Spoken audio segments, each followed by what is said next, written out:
thanks so much. We'll check back in with you throughout the program.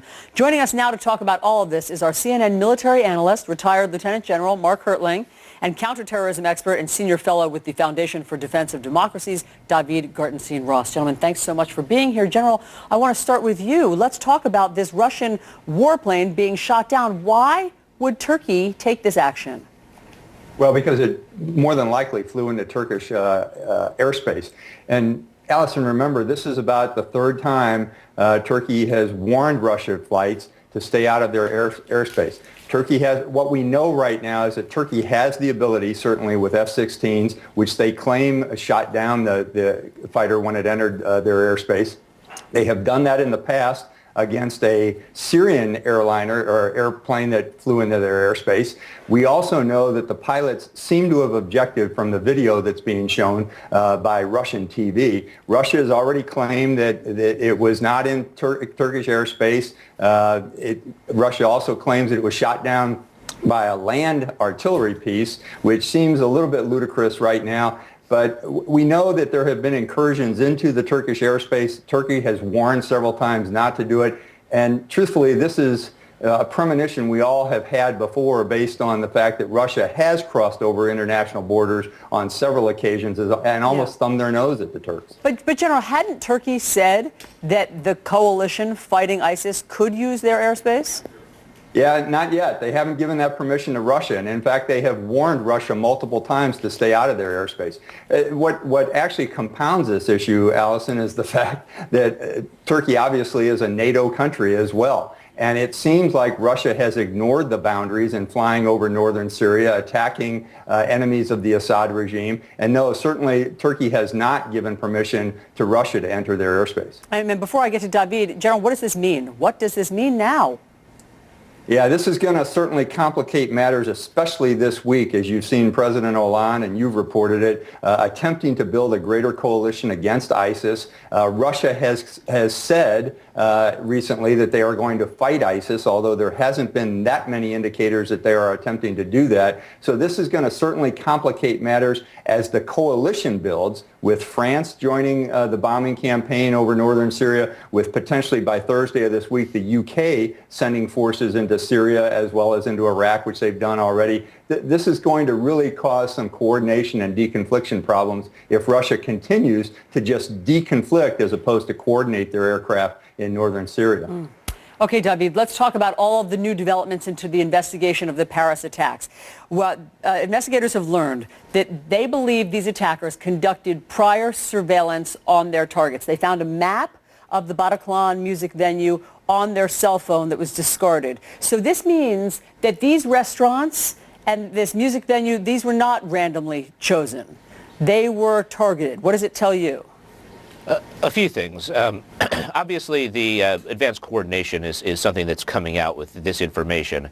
A second thing that it points to, there's been a debate for years about how important is the safe haven to carrying out terrorist operations, with some people arguing that it's overblown. But the degree of training that they have and advanced preparation points to the fact that Syria and having that Syrian territory may be very important to carrying out a very devastating attack. Obviously, we need to learn a little bit more, but this does point to the kind of preparation they were able to undertake. Daveed, as we speak, Brussels is still on lockdown.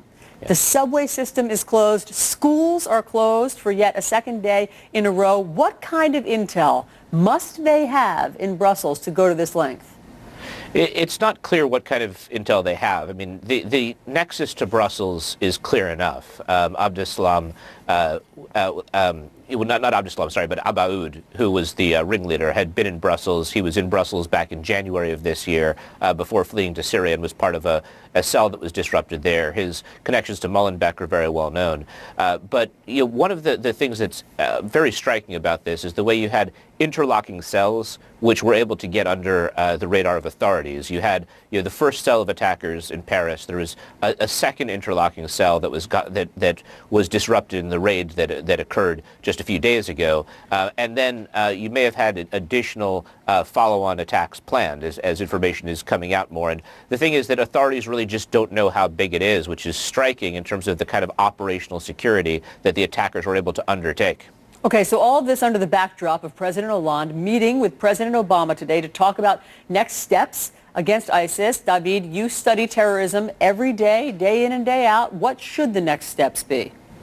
That's an excellent question. I mean, going back to the very beginning of the interview and General Hertling, I think part of the challenge that's inherently faced is that you have what can be described as roughly an anti-ISIS coalition, but the problem is that various countries are on different sides with respect to the Assad regime. Turkey wants to topple Assad. Russia's there to protect Assad, which creates this inherent conflict. And to a lot of observers, this looks a lot like the beginning of World War I, with these various powers with various interests, and none of them wants to get into a conflict. But there's a lot of danger given the competing interests that are at play. The second thing I'd say is that part of what should be done is what has finally in the past few weeks been part of U.S. strategy, which is actually actively targeting the ISIS oil that's going out to market and really trying to drain their economy much more than previous attempts had done. I think that's a positive move. Yeah. And then the third thing is squaring down what the ground force is going to look like with respect to special operations forces, coordination with Kurdish forces and the like. And there also has been, fortunately, some movement in that direction as well. General Hertling, very quickly, what happens this week when President Hollande meets with President Putin? Well, he's going to push toward a stronger coalition within Syria, and that's certainly true. But I think the back and forth is going to be, hey, we've got to address the other lines of operations against ISIS. Exactly as Daveed said, the financial implications, the flow of fighters from within countries, the internal security, the sharing of intelligence, especially between the countries of Europe and between the countries of Europe and the United States. The fact that we have to continue to target in Syria, but there's a whole bunch of other lines of operations that both countries can contribute to, and that hasn't been the case in the past. General Hertling, Daveed, thanks so much for all of your expertise this morning.